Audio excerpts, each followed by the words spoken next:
That's 9 Inch Nails. Been on a kick. Alright, here we go.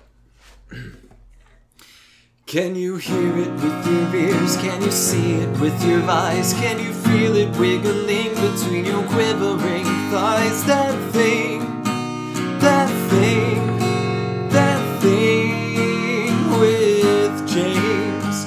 Once every millennium something will come along. When you feel it, you will know it, 'cause it's coming on strong. That thing, that thing, that thing with James.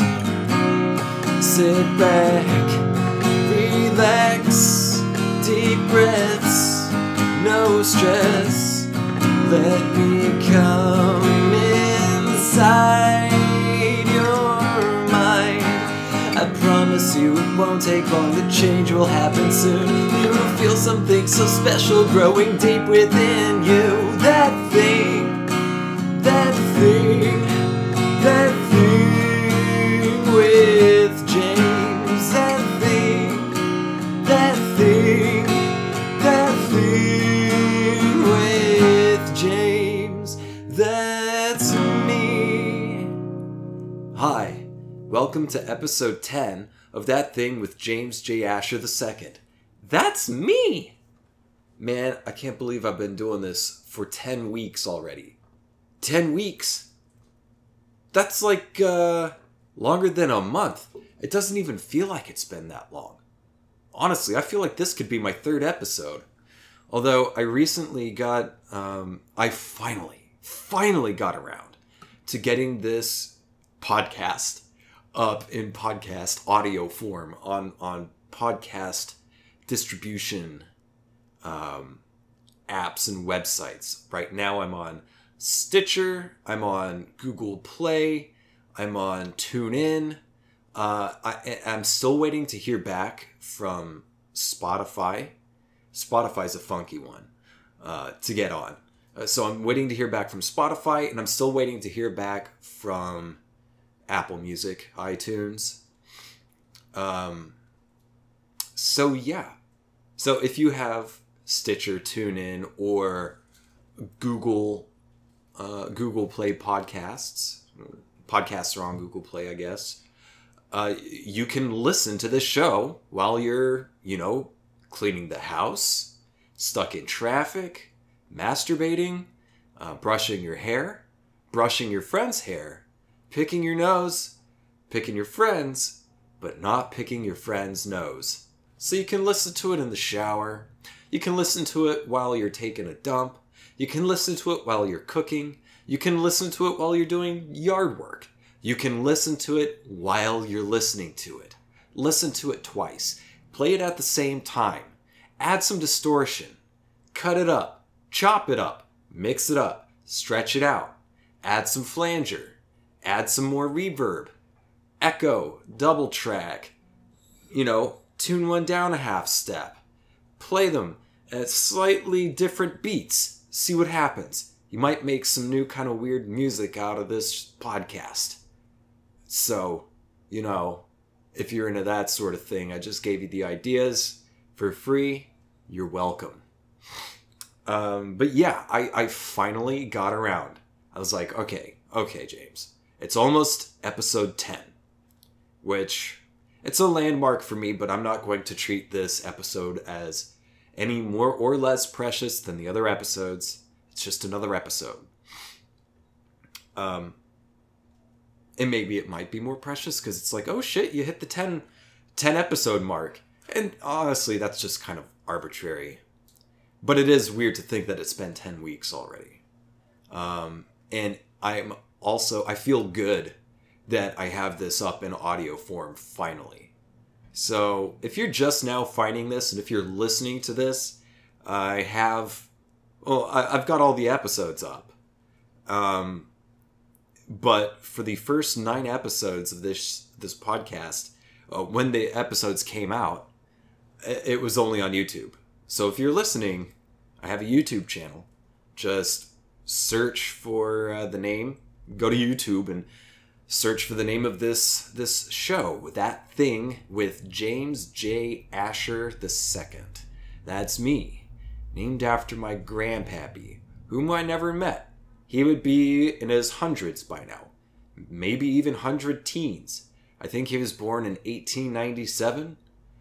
Sometime around there. Definitely born in the 1800s. He had polio, like his whole life, in his legs. So he lived his life on crutches. And he's my namesake. I never met him. He died decades before I was born. But I bear his name with the number 2 at the end. Some people try to mix it up. Some people try to call me a junior. I'm like, no. I'm a second. I'm not a junior. Okay.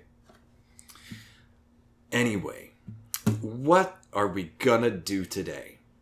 I've got a couple emails. If you want to email me, hit me up. thatthingwithjames@gmail.com. Some questions. You need some advice, I'll give you some advice. Whatever. Just want to, give me some encouragement. I'll always take that. You want to rip me a new asshole? Please don't. But I'm going to address these 2 emails that I got. And I'm going to tell you a story about a fun trip that I had. A physical trip through space and time. A more pronounced one than the one I take in my daily life. Moving out of bed, into the bathroom, into the kitchen, and somewhere between those 3 places. And what else? Maybe I've been working out some other jam stuff. I was jamming something else out. I need to figure out how I'm recording this on Audacity, but I also have access to GarageBand. I need to learn how to really play with these things. I know how to chop, I know how to reduce room noise, but I want to figure out how to track things and layer them, etc., etc. Because I've got ideas for sounds, for music, and there's layers to it, but I haven't put the energy into figuring out how to fucking do that yet. So I will give you an example and try not to mess it up. I thought of this the other day.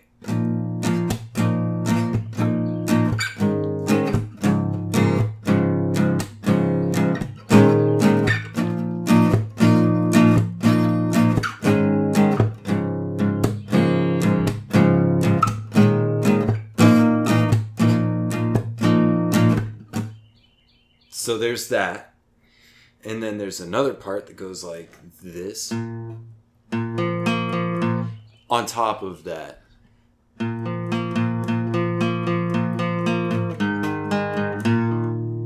I'm fucking up. Let's try that again.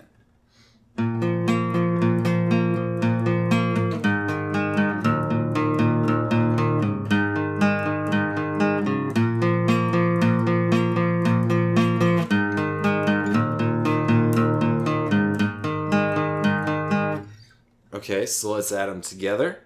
I can do it with my voice, and I can hear it in my head. I can hear all sorts of music. That's like the thing. That's one of my superpowers, is I hear music. I've always been this way. I hear it, and I hear like all the different parts playing and everything. It's just a matter of figuring out how to articulate that. How to translate and articulate what I'm hearing in my head. That's the challenge of music. That versus my proficiency or lack thereof of using instruments and recording equipment and editing software. Anyway, here we go.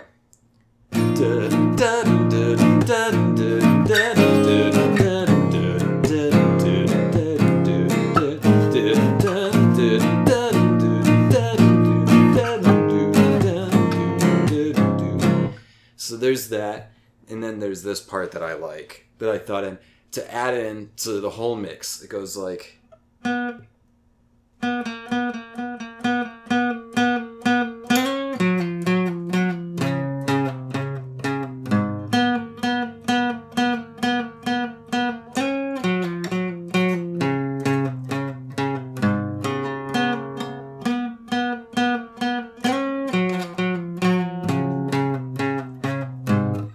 So let's add that. I like the way this ends up sounding.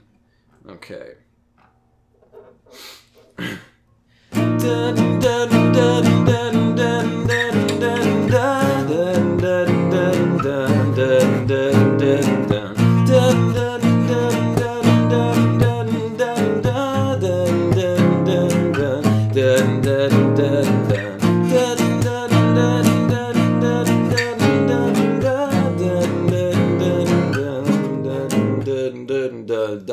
And so on.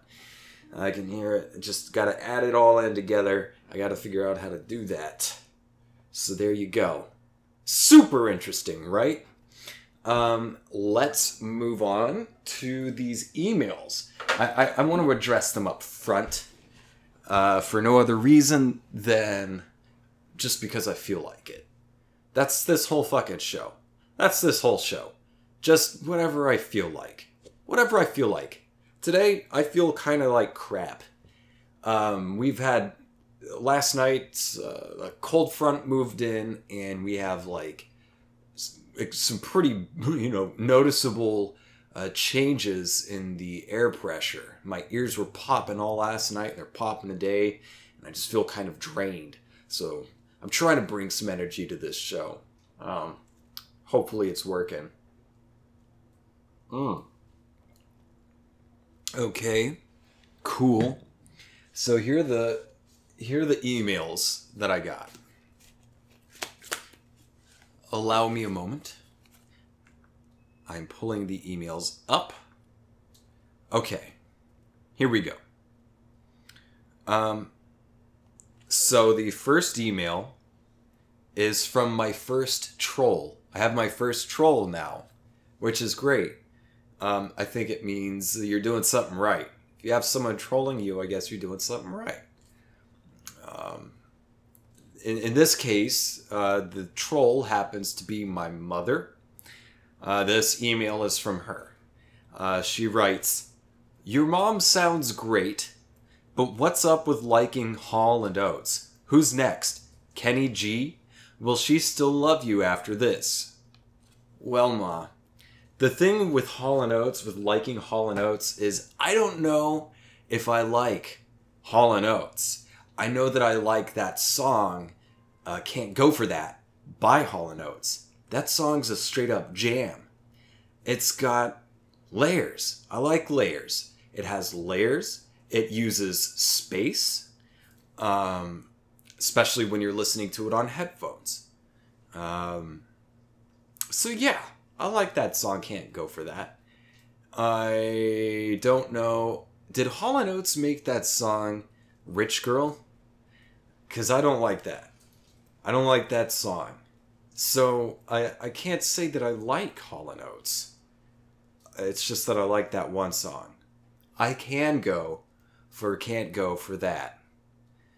No can do. In parentheses, no can do. So, there you go. Next question. This one is from my friend Jaime. Jaime asks, "Sup, amigo? I got 2 questions for your podcast. Do you believe in aliens? And do you think that there are other Earth-like planets that have humans?" Yes and yes. I believe in aliens, just as I believe in ghosts or supernatural things. I believe in them in that I believe there are things that humans cannot perceive. There's a substantial part of the light spectrum that we can't see with our eyes. If we're not blind, we still can't see these things. There's certain frequencies we cannot hear. Like a dog whistle. You know why you can't hear a dog whistle? Because it doesn't have any lips. Oh my God, I'm so funny. But But, you know, the dog whistle, you blow it and you can't hear it, but dogs can hear it. There are things we can't perceive physically. And there are things that we can't conceive intellectually, I believe. We don't know what we don't know. There are known unknowns, and there are unknown unknowns. So there's all sorts of shit that we can't pick up on that might be around. So when it comes to aliens or ghosts or any potentially supernatural thing, because I think it might all already be around us or in us or going through us or whatever, simply because it exists on like a different wavelength, you know? We exist on... We exist and can perceive things that vibrate at a certain frequency. These different types of, particulate energy that vibrates and creates matter, light, sound, that sort of stuff. So yeah. I believe in aliens for sure. Now, do I believe that there is another Earth-like planet with humans on it? I say sure, why not? And this is for the whole aliens thing, if maybe they're around us. Maybe like when you get a creepy feeling or something, like maybe ghosts are just kind of like crossover between two channels. Back in the day when you'd flip between channels and you'd come across a channel that was mostly static, but you could see a little bit of Skinamax playing a titty flick on it. And you'd watch it through the static. You could kind of see the image and you could kind of pick up a little bit of audio, maybe sometimes more now than others. And that was the whole basis of that one movie with Jodie Foster. What was that movie? Contact, I think. Her dad went out there or some shit. So this is definitely not an original idea. So I think that plays something into it. And I also heard, I forget where I heard it, but it was a woman, Liz Phair. I heard an interview with Liz Phair talking about ghosts and supernatural things, and she's like, hell yeah, I believe in it. I think it's future science. And I can dig that. There were times where, someone could maybe guess that there was such a thing as bacteria or cells or atoms, for that matter. People could think of those things. These ideas popped out of the ether into someone's head, and they articulated that thought, that expression, either through art or science or whatever. So yeah. When it comes to future science, that's what I was getting at. Yeah, Liz Phair called it future science because it's just something that we don't understand yet. We're experiencing it, but we don't know what to look for, or how to look for it, or how to understand it yet. So yeah, we are not at the end of anything. We're still discovering things. And so if there is an Earth-like planet with humans on it, I say yeah, sure. I say be agnostic about it. I say don't say there's a definite no. Don't say there's a definite yes. Say there's a simple I don't know. I don't know. I don't have the evidence. Doesn't mean the evidence isn't out there. I haven't found any evidence to disprove my unprovable evidence. That can become a slippery slope, but essentially when it comes to, everything, I think it's healthy to keep an agnostic outlook on things. So maybe yeah. There could possibly be an Earth-like place with humans on it, humans like us. The question is, like, I was thinking about this before, and I was like, is the question where as much as when it is? You know, like where in space-time. But then, you know, where and when are the same thing. Space-time, space and time are the same thing. Like, as far as I understand it, it's the same thing. So, you know, you can't... I had a conversation about this one time with one of my professors in college. We were at the bar, and he was saying, like, you know, when you move through space, you're moving through time. And when you move through time, you're moving through space. You have to not be moving to not move through time. And that's not going to do much good because you're on a planet that's moving. In a universe that's moving. So, but, you know, when you move through space, you move through time. And so when you, like, say you walk forward, you're not only walking forward in space, you're walking forward in time. So you're traveling to the future. You're walking to the future. But say you want to go back. You want to go back in time. So you walk back. You can even walk backwards to where you were in the physical plane. However, you have not walked backwards in time. You've walked yet again forward in time, even though your intent was to walk backwards through space. But the thing is, in order, even if you're walking backwards, you're traveling forward in a certain direction.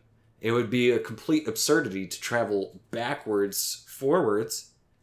You know, I don't know how better to explain this. I feel like that's a question a mathematician should be able to answer. But, yeah. So, yeah. Yes and yes. Also, Jaime, he asked me to give him a shout-out to Belief in Art shirts. You can find them on Facebook. I'm going to try to see if I can get the link into the description for this episode. He's got some really, really cool shirts. It's really good artwork. A lot of them have political statements that I get behind for sure. Based out of Denver. Belief in Art shirts. Belief in Art shirts. You can find it on Facebook. Check it out. They're really cool shirts.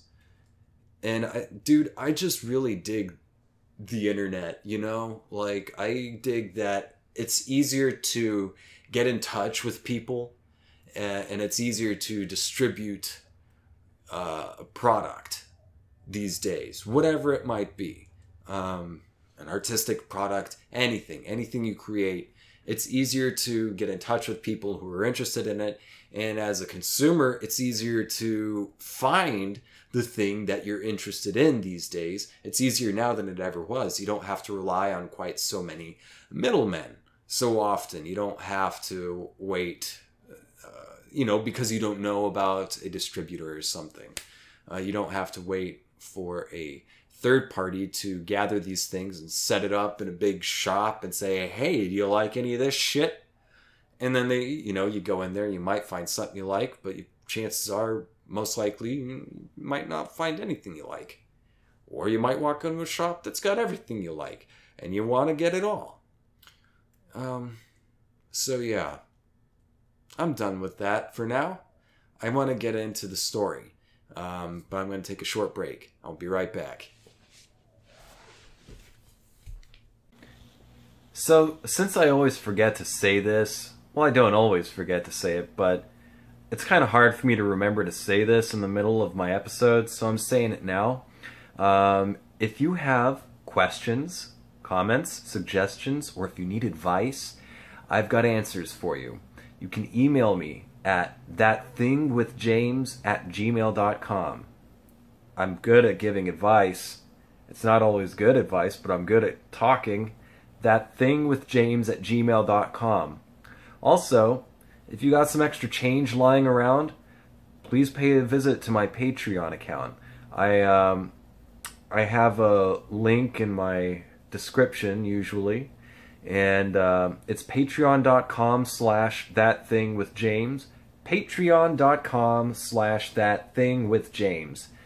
So if you want to help support this show, by all means, you're welcome to. I've got different payment things, different payment levels, whatever it's called.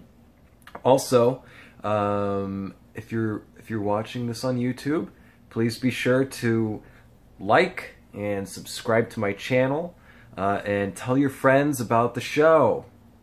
Who knows? They might like it. They might glean some knowledge out of it. Also, you can find me on Twitter and Instagram, both with the handle @JamesJAsher, and I also have a website, jamesjasher.com. All right, back to the show. And we're back. I want to tell you a story about a trip that I took with Emily, who I'm going to have as my guest for the next episode. Yes, finally, another guest. Not that you're not good enough company. You're great company. I love hanging out with you. But, it's nice to have visitors to the show, right? So, I'm going to have a visitor for the next episode. But Emily and I took a trip to New Orleans. I believe it was 2 years ago? Was it 2 years ago? Yeah, let's see. 9, 8, 7. Yeah, we took a trip to New Orleans 2 years ago. We drove. So from Austin to New Orleans, driving, you go down to Houston. And from Houston, you take an interstate highway. I forget which number. You take that highway just east. You just keep going east. You go through Baton Rouge, and you eventually end up in New Orleans, if I remember correctly. So we took this trip. It was, how long did we stay there? We stayed there about a week, I believe. Maybe 5 days, and then a couple days for travel. And it was a good trip. It was one of the best trips I'd ever taken. Probably because I don't take that many trips. I don't have the opportunity to take trips yet. One of these days, though, I hope to be have the liberty via scheduling, free schedule, and resources. I hope to travel a lot more. Essentially, I want to travel a lot more, and so does Emily. But we took a trip to New Orleans 2 years ago. We drove, and we went in August because we wanted to go during an off season. And August was an off season. And yeah, it was going to be hot there, but it was hot in Texas already. So, fuck it. It wasn't going to be any different. Just more humid, which, whatever. It gets really hot. This apartment, we've got 2 crappy window units for air conditioners, and they make a lot of noise. And I think I talked about them in the last episode. They make a lot of noise. They rattle the apartment, and they don't, they're easily defeated by what an oven this apartment turns into in the summer. And the summers are long here. So we went in August for an off season, and we got a really sweet deal. We got 4 or 5 nights for like $75 a night for a room at this old place called Lamott House. I forget the name of the boulevard that it's located on, but that boulevard, right across from Lamott House, is the French Quarter. So we were right on the border. If that boulevard is a border, or that avenue, then we were right on the border. We're right across the street from the French Quarter. And so we stayed at the Lamott House. And it's an old place. It's an old place with a lot of history. And it is on the haunted places list. There are some stories of people seeing things, experiencing things there. I didn't experience anything when I was there. Maybe I felt a little creeped out one night, but that just happens sometimes. I feel a little creeped out at night sometimes. Just brain playing tricks, or maybe I am picking up on something. I don't know. But yeah, we booked a place. We booked a stay at Lamont House, and we drove 7 hours. It's a 7-hour trip. We drove 7 hours to New Orleans, and the drivers were even more aggressive than in Texas. I was surprised. And at least in Texas, people will back off, you know, usually, unless you get a dickhead. Usually, yeah, it is pretty crazy and aggressive, but usually someone will back off and then just get around you or something. Not in fucking New Orleans. They got right on my tail because I didn't know where I was going, and I am a safe driver anyway. I didn't know where I was going, so I was going a little bit slower. I was going like the speed limit or maybe 2 miles under it. And just, there were so many people just getting right up on my tail, flipping me off, honking their horns, and then speeding around me. Just in time for someone else to go up right on my tail, flip me off, scream, honk their horn, and blast around me again. Fortunately, I didn't have to drive any more than just going into the city and then going out. So we got there, we got a little bit lost, we got a little bit testy, trying to find Lamont House. We drove around the block, or more than a block. We ended up in a pretty sorry-looking neighborhood at one part. It looked like a war zone. And it was most definitely part of New Orleans that was just ignored because, well, it was a black neighborhood and the people there were poor, and their neighborhood seriously looked like a fucking war zone. There were dilapidated buildings, crumbles of houses. There was rubble in the streets. Rubble. Who sees rubble in the streets? Those people who live in that neighborhood, which is just around the corner from some pretty nice places. So there was a pretty well-defined, very visible line there between socioeconomic classes. There was an obvious physical class divide that you could see there.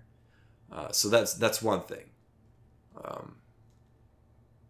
Poor Puerto Rico, man. Talk about being fucking ignored. Jesus Christ.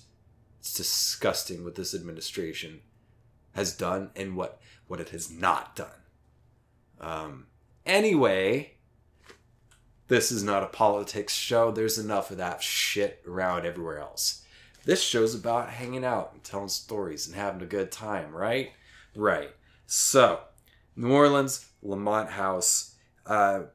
We were there, and we were about, I don't know, a few blocks away from a friend of mine from college. His name is Josh, and I consider Josh one of my heroes. He has helped me out in big ways. He saved me from spending a night on the streets in Lawrence, Kansas. He drove like an hour or more to pick me up. He drove from Manhattan, Kansas, because he was stationed there at the time. He was military.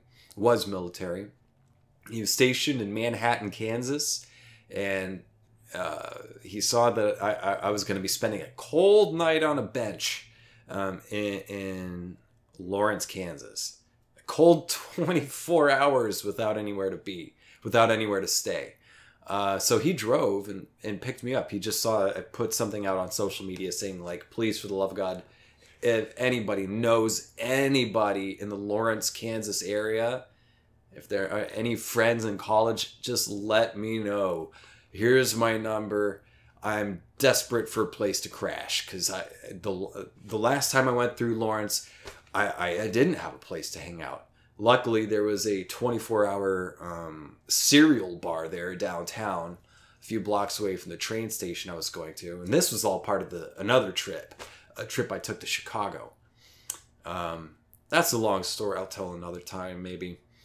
But yeah, I went to Chicago that week, and then I came back through Lawrence, Kansas, and my friend Josh saved me from, a homeless night, and drove me to his place in Manhattan, Kansas. And so I like to tell people, and that was the week I went to Manhattan and Kansas in the same week. So yeah, that was fun. So Josh, he finished up his contract with the military and moved to New Orleans, which he'd wanted to do for some time. And fortunately, it just so turned out, like I knew he was in the Big Easy, and so I reached out to him and said, "Hey, we're staying at this place called Lamont House. I know you're living in New Orleans. I'd love to meet up with you." He ended up being our tour guide, one of our 2 tour guides, because he messaged me back and said, "Lamont House is in my hood. The Marigny." I think Marigny is where I was staying. I think the Metairie is kind of like a little bit out, kind of like Round Rock is to Austin. The Metairie is to, New Orleans, I think. So I think it was called the Marigny was the neighborhood, which is right across, right up next to the French Quarter. He was like, "Dude, I live there. I'm a few blocks from you, so we can hang out. Let's hang out." And so we hung out. And then he gave us a tour around the city, and he introduced us to a friend of his. Excuse me. An older man who also lived in the neighborhood, who went by the moniker Big Daddy Chuck. Big Daddy Chuck. And Big Daddy Chuck, our first night in town, we got there. Emily and I got there. Let's back up. Okay, so we drive 7 hours. We get lost trying to find Lamont House. We end up arguing and stuff. I get a bunch of like different work emails saying like, "Hey, are you going to be here for this thing?" And I'm like, "Hey, no, I told you months ago I'm doing this, and I told you again right before I left that I'm going to be here. Sorry." And of course people don't want to admit that they forgot about that stuff or just ignored it. So clearly it was my fault for communicating with them, and for them forgetting that I communicated with them. Anyway, we eventually found the parking lot, and we checked into Lamont House, and dude, it was so fucking creepy. Up on the second floor is where the desk is in Lamont House. The first floor, it's just an old building, and it has the courtyard in the middle and other buildings outside all connected to it, like a complex kind of a thing. And, so we go up to the second floor, and there's a guy there who looks like a vampire's thrall. It looks like someone who's put under the spell. The dude had bags under his eyes. He was just so creepy. It was fucking weird, man.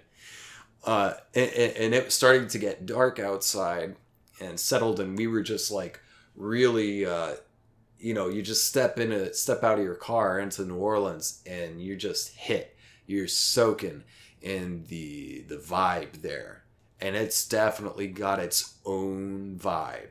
Nothing I've never been anywhere else that has a vibe like New Orleans does.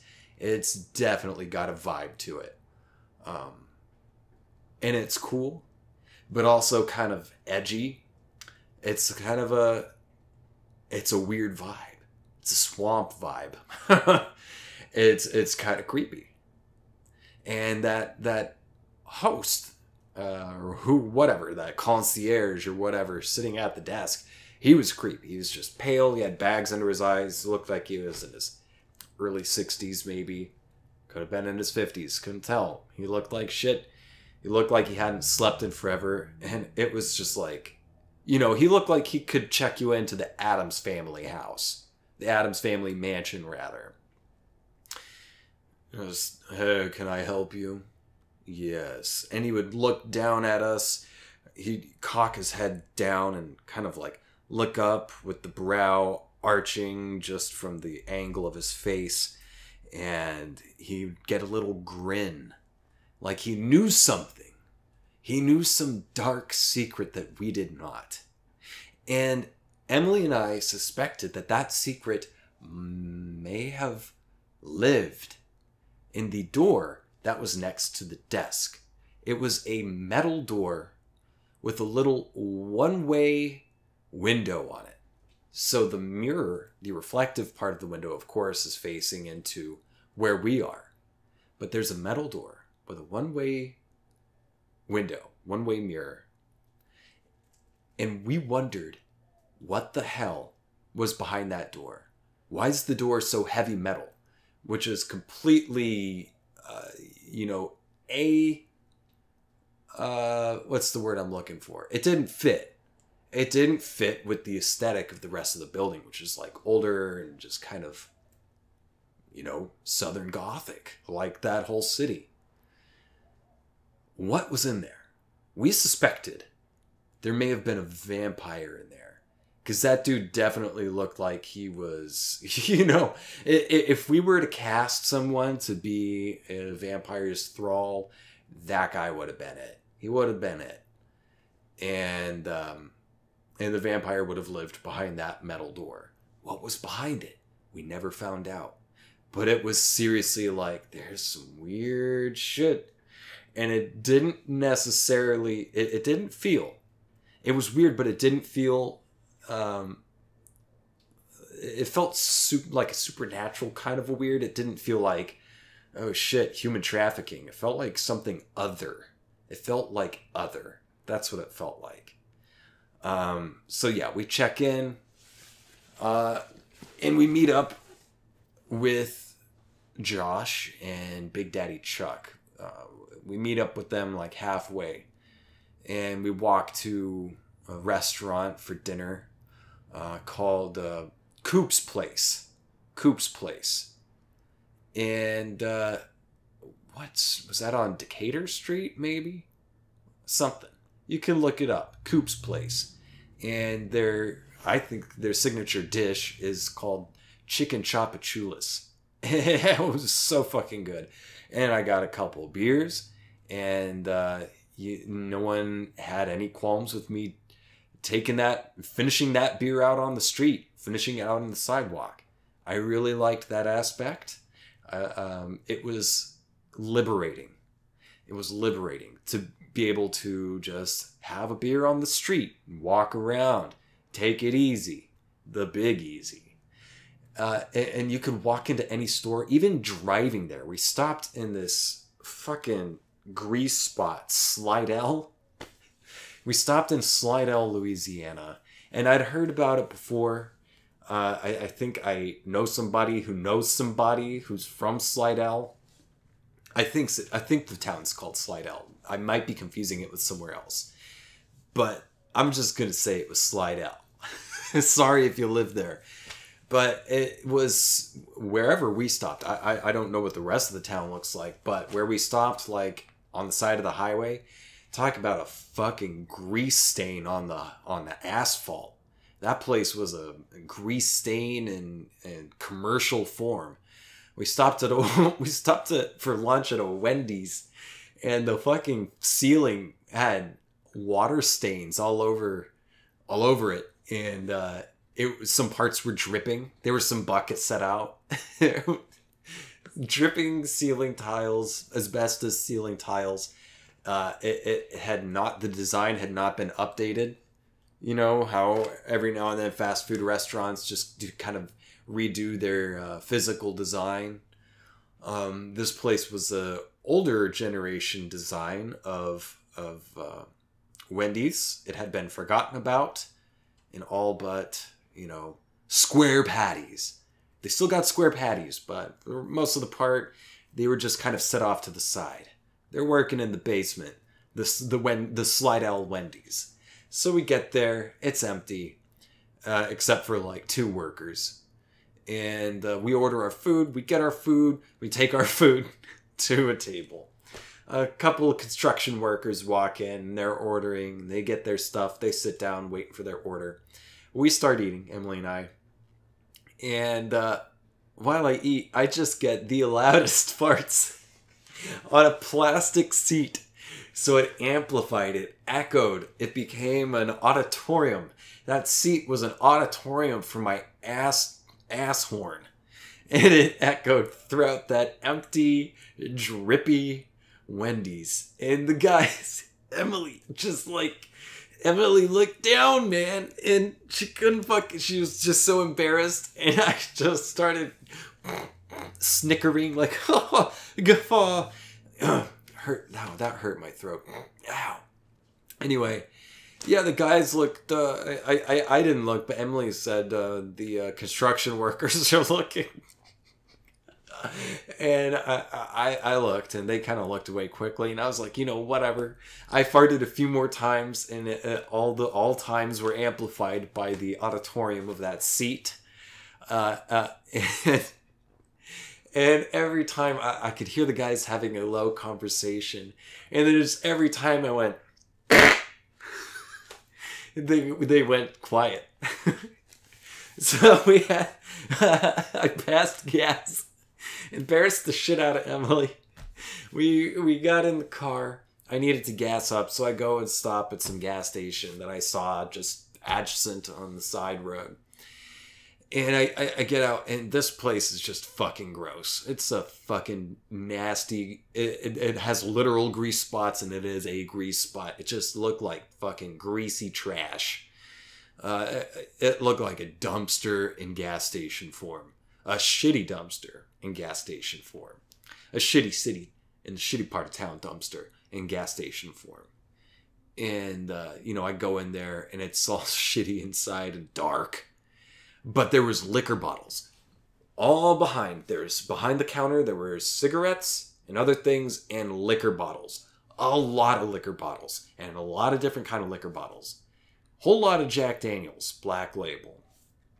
And that kind of blew my mind. I was, not used to seeing liquor in a convenience store.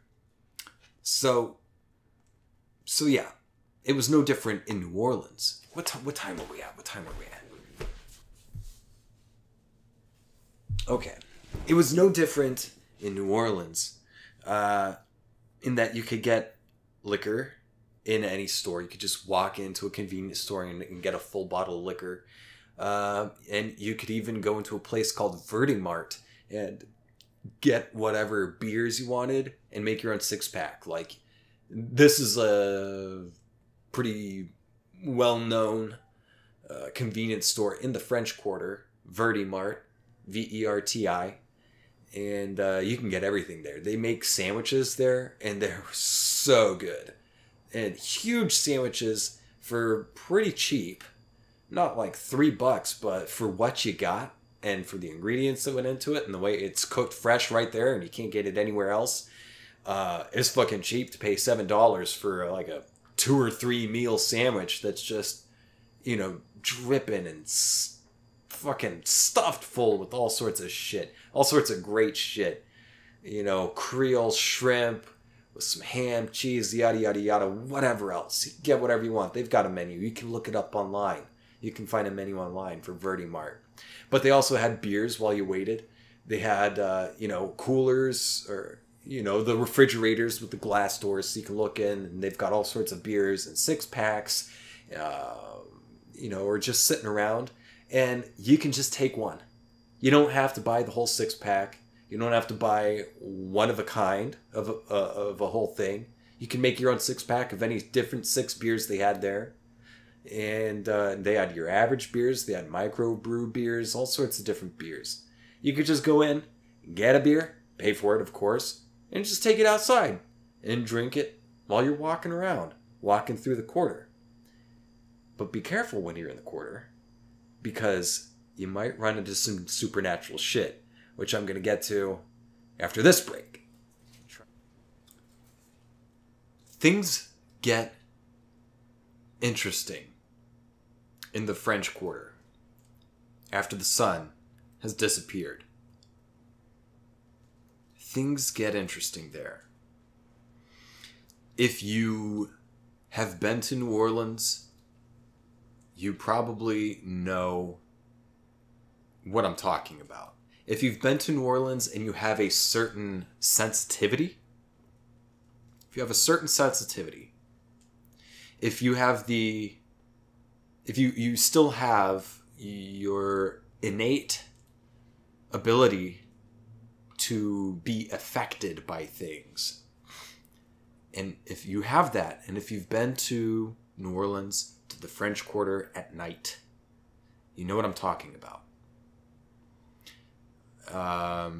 And this is a feeling you get not during the big festivals, not during the Blues Fest, not during, of course, Mardi Gras, or one of the many fests there. When you go during the off time, when it's a little bit slower, and you can experience it more as if you lived there, like you were being a tourist in your own city, kind of a thing. You know what I'm talking about. It's got a certain vibe. If you don't know what I'm talking about, read Anne Rice. Read the stuff that she writes. If you haven't read anything by Anne Rice yet, many of her novels switch between, San Francisco and New Orleans because she lived there. So she knows those places. Anne Rice, she was born in Texas and then lived in New Orleans for a long time and then lived in San Francisco for a long time. She was a teacher. She was teaching. I think she was maybe an adjunct professor, or maybe I just insulted her. Maybe she was an associate professor. Who knows? But if you are interested in the kind of vibe I'm talking about, I strongly suggest reading things like, the first 3 vampire novels, Interview with the Vampire Lestat, and Queen of the Damned. And also read, definitely, The Witching Hour, which I still haven't gotten through. It's a long book. I need to finish that up. I'm about to need something new to read. I need to finish Catch-22 as well. Before that TV show comes out on Hulu. Man, I'm excited about that. Okay, going back to New Orleans. If you're curious about what that feels like, read one of those books. The first 3 Vampire Chronicles, and definitely read The Witching Hour by Anne Rice. There's a lot of New Orleans in it, and she does a fantastic job of getting the vibe. You can watch the show True Blood. If you want that, the Louisiana Southern Gothic vibe. But to experience the kind of vibe that I'm talking about, I think that Anne Rice has a unique gift of describing the exact feeling that I'm talking about. Now, whether I expected that feeling or not, I don't know if it's influenced because of her descriptions. Because I read her books. But then again, I believe that I had been to New Orleans once before I read any of her books. I went to New Orleans with my parents, and I loved it there. And I felt this feeling. We stayed in the French Quarter, and I got this certain feeling from the place. And it was the feeling that I would later see expressed, articulated by someone else, using the exact words that I was feeling to describe the spirit of that part of the world, especially the quarter. The whole city, the city proper that I've experienced, but especially the quarter, has a certain vibe to it. It has a certain otherworldliness. And of course, it's got its jazz, it's got its party. And one of the things that I really, really, really appreciated about it was its friendliness. The people would talk to you. Now, I was a little bit, I'd be on guard a little now and then, especially if I was walking out late, because there's a high crime rate in New Orleans. Which I believe is directly associated with how the city's been treated and kind of left to rot. It's poor. And so, of course, there's violence. I don't think that's the people committing the violence. I don't think it's in a broad sense. If you want to figure out why they're committing some kind of crime or violence or something, I feel like you could probably find its root in the fact that that person has to fucking struggle to barely live, to barely survive. Anyway, like, this isn't a political show. Come on. We were walking around. What does it feel like? What are the words to describe it? You're there. There's Spanish architecture. It's called the French Quarter, but a lot of the stuff has Spanish architecture. There's some French architecture, but for the most part, the buildings there are Spanish. That's why they have the courtyards with the fountains and pools and plants and stuff. You go in there to cool off, just like a lot of buildings in Spain. They have a courtyard in the middle of a sort of a complex kind of setup. And you're walking around. These streets are old streets.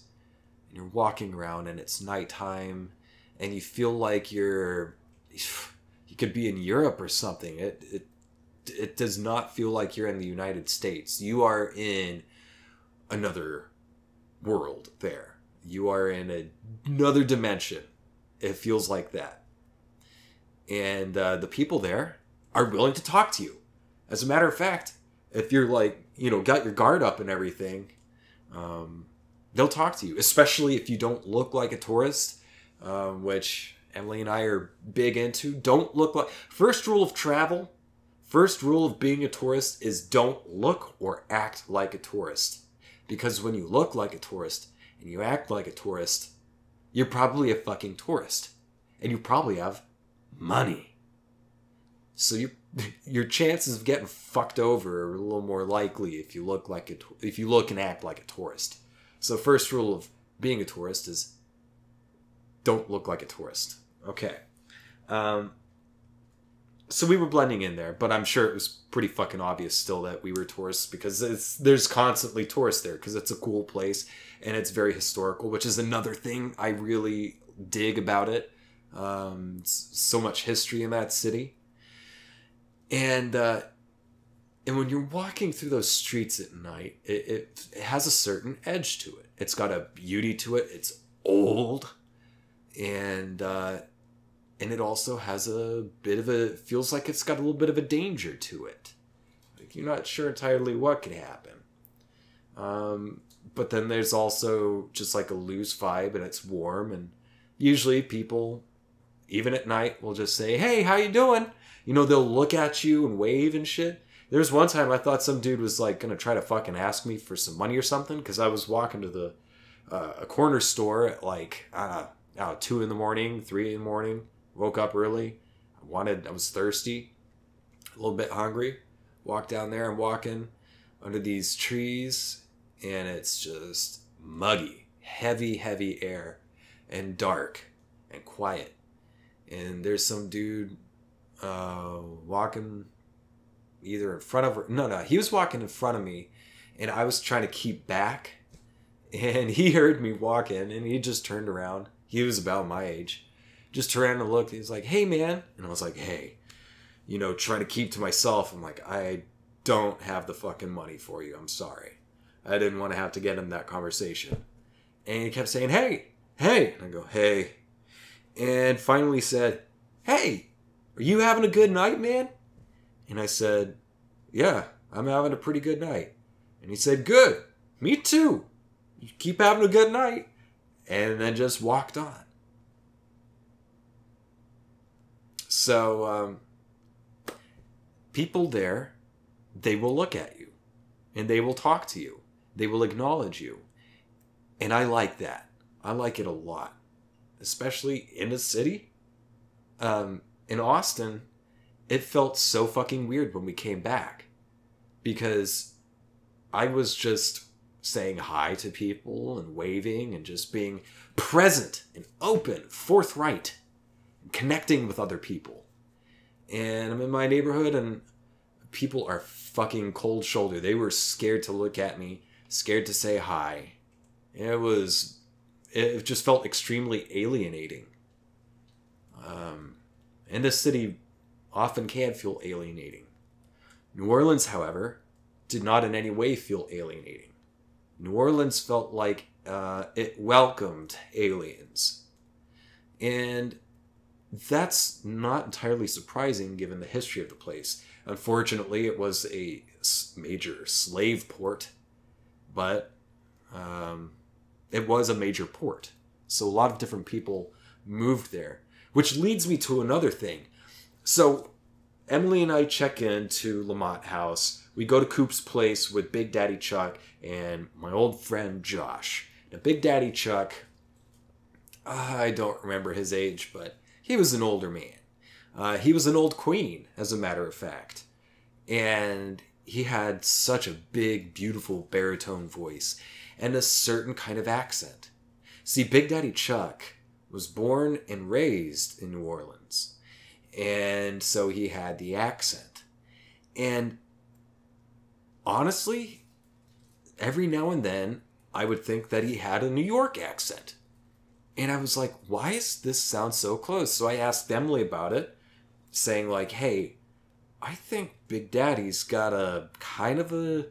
It could be confused as a New York accent if you weren't listening closely. And she agreed that, yeah, it did have his accent did have a slight New York touch to it. More than slight. It could be confused for it, possibly. An older man's accent. And I started thinking, why would an older NOLA accent sound kind of like an older New Yorker accent? And I was thinking maybe it's because these were both they're old, and both were major ports and have been major ports for a long time. And there were a lot of immigrants that came through. Even NOLA had immigrants. They had Irish, they had Italian, all sorts of different immigrants. Vietnamese, even. So it was very much a melting pot. So maybe similar kinds of different cultures pouring into these two major port cities may have both evolved into a similar sort of accent, maybe. That's the only thing I can think of. But anyway, after eating my chicken chapachulas and finishing my beer on the street, it's dark outside now. And Josh and Big Daddy Chuck want to take us on a tour of the quarter. And we go on a tour of the quarter. And during our tour, we passed by other, proper tours. And Chuck and Josh were both like, I want you to listen to these guys. I don't remember specifically what the tour guides were saying in front of certain landmarks, but Josh and Chuck would look and say, that's not the truth. That's not the real history. And they would give us the real history, because Josh was into the history. He knew the history of that town. And Big Daddy Chuck, he knew it too, because he grew up there. He lived there.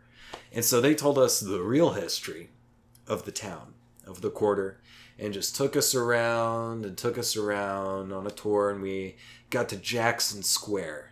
We get to Jackson Square, and we take a look at what was it? St. Louis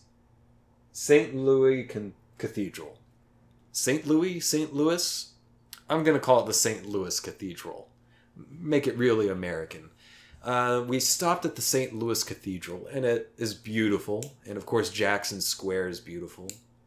Oh, and I just remembered, I forgot to say, yeah, I'd gone to New Orleans once before with my parents when I was, I think maybe 15, maybe? But we went 4 months before Hurricane Katrina hit. 4 months before. So that's pretty fucking wild. That I got to experience it pre-Katrina and after Katrina. Back to Big Daddy Chuck and the tour and all this stuff. We get to Jackson Square. We get to St. Louis Cathedral. Chuck has something to show us about a Jesus statue at the back of the St. Louis Cathedral. go in the back. There's a a gate around it, but there's a backyard, a back garden, and a very tall statue of Jesus with his arms out in a welcoming manner, and he's standing there in his robes, his arms out, open arms, and his hands are up, and the thumb on the left hand is missing, or like the half, like the tip of it is gone. Half of the thumb is gone. And Chuck was like, all right, now I want you, man, I forgot what his accent sounds like, so I can't really imitate it. But he said, I want you to look at that hand. Tell me what you see there. Oh, well, the thumb's gone. Right. Now look at the shadow of the statue being cast on the church. So there were some lights in front of the statue lighted up at night, and those lights cast a shadow on the cathedral, on the back of the cathedral. And you could see the shadow of Jesus with his arms out, and it was a fuzzy shadow. And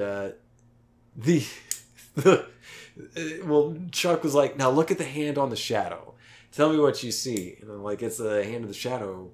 I think he was trying to get at, in the shadow you could see the thumb, or he could see the thumb or something. I couldn't see the thumb. I tried looking. I saw the thumb on the right hand in the shadow. I saw the shadow's thumb on the right hand, and I saw the shadow's thumb on the left hand. Or no, it was missing on the left hand, because the thumb on the statue was missing. Right? Yeah. And, I don't think I saw it. I don't think I saw it. That shadow was missing a thumb, just like the statue. So that was a moment.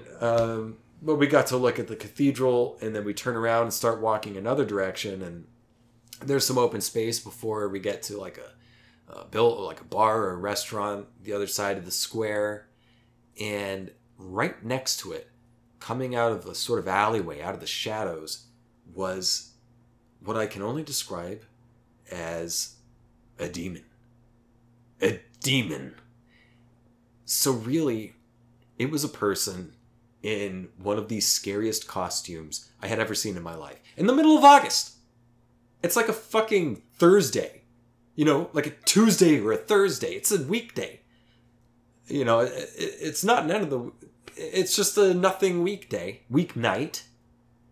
And there's a fucking demon person coming out of the shadows wearing this crazy pleather, shiny latex. That's what it was. This shiny latex outfit, and it was just covered in this latex. And the legs bent like the legs of a bird. The hind leg of a horse or something. More like a bird legs. It looked like it was on stilts. It was about over 7 feet tall, but it was walking kind of crouched, and the legs were all wacky. So it looked a little bit shorter, but if it stood up tall, you could tell it was going to be over 7 feet. And it's got this head on it, this mask with some kind of like spikes, leather spikes coming out of the top kind of thing, and this mask and glowing eyes. Glowing red eyes. This thing crawled out of the shadows. I shit you not. This happened. And we all are just stopped. We were already stopped discussing where we're going to go next. This thing comes out. We all feel it. We all look over at it for a split second, and then we look down. And we look down right as it looks at us, actually. Because it looked at us. It was going in one direction. It stopped. Either heard or sensed that we were near. And it turned, and it cocked its head at a menacing angle. A curious but menacing angle. And we all stopped and said, don't look at it.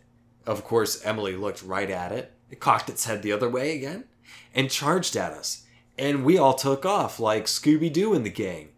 Down a few blocks until we stopped, out of breath, and had a good laugh about that.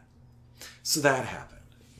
And then maybe the next day, after the tour, Emily and I stopped in the middle of the day at the old Absinthe House, which is an old house in the quarter. I think accessible in Pirates Alley, which is next to St. Louis's Cathedral in Jackson Square. There's an alley between the square and then this other thing, and it's called Pirates Alley. Well, if I remember correctly, I think the old Absinthe House is located in that alley. And you can go there, and they say, like Oscar Wilde drank absinthe there. There's this rumor that he came to America and had absinthe there. But anyway, we stop in for an absinthe in the middle of the daytime, and sit down. We're drinking our absinthe, and we're sitting at the bar, and a couple walk up and sit in the two empty stools next to me, and they're vampires. They may not be undead. They may not turn to ash in the sun, but these people were definitely vampires. They had the teeth, they had the outfits and everything.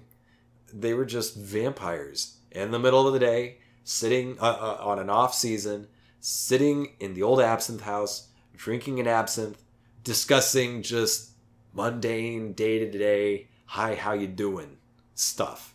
These were friends who obviously lived in the city. So, it's funky. And there's always music. There's always street performance, and they're fantastic. One thing I did not run into on this trip was anyone coming up to me and saying, hey, governor, I bet I can tell you how much them shoes cost. No. Hey, governor, I bet I can tell you where you got them shoes. And then you say, okay, where? And they say, right there, on your feet. Can I have $5? We ran into that. My parents and I ran into that when we went to New Orleans before Katrina. Afterwards, I did not meet any people like that. No hustlers on my trip. And I was fully expecting to run into hustlers because we were in places where there ought to have been hustlers. But we didn't run into any. And that kind of reminds me, I forgot about this dude named Shade? I think his name was Shade. When I lived in Tahlequah, Oklahoma, I was going to college there, undergrad, and I was hanging out at, I think, an Irish pub there that is, from what I heard, since closed down because of a crazy story that I don't feel like talking about. And, this Irish pub was open, and this dude came in, and he looked like something stepped right out of a Stephen King novel. He had, like, a black duster, cool black leather hat, broad brimmed, like flat brim, and this certain vibe. And he went out to like the patio where everyone's smoking their cigarettes, and he set out like, actually, no. He was set up just outside. He was on the sidewalk, and he had some kind of like, interesting looking ornate cloth with a bunch of stones and crystals on it and tarot cards. And I stopped and talked to him, and we just had a chat, got to know each other, and his name was Shade. And he was from New Orleans. It's where he lived. And but he got displaced because of the hurricane. And he told me what it used to be like there. You'd see a lot of psychics around. And there were still some psychics around when Emily and I went 2 years ago. But he said there used to be a lot more psychics and magicians and this sort of thing in the Big Easy. But then they got displaced, and now they just kind of roam around. And he roamed around. He was a nomad. He traveled from town to town, doing readings and whatever, somehow getting somewhere else. I think he drove himself. But yeah, he was a nomad soothsayer. Shade. So that was interesting. I forgot all about that story. Let's see here. Going during off-season, Verdi Mart, getting liquor in the corner store. Yeah, Emily and I, we went to the aquarium there in New Orleans. We went to the aquarium. Oh yeah, Chuck got us drunk a lot. Chuck would we hung out at Chuck's place after that tour, after we got chased by that demon, that latex demon, and we went to his place, and he told us all about his history and all sorts of stuff. He liked to talk, and we just sat on his porch, behind a gate, sat inside his gated porch, and drank and drank and drank and drank. His fridge, he just he would pour us rum and cokes, mostly rum, in large, like 32-ounce cups. Just ice, lots of ice, a shit ton of rum, and maybe a splash of Coca-Cola. And we just drank and drank and drank and got good and drunk.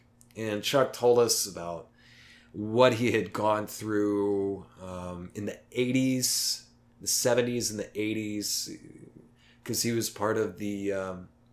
he's a gay man, so there was the gay scene. And he told us about like how he lost a lot of friends to AIDS and other things, friends that died too soon. So it was pretty sad. The guy had been through some shit. He lost a lot of loved ones.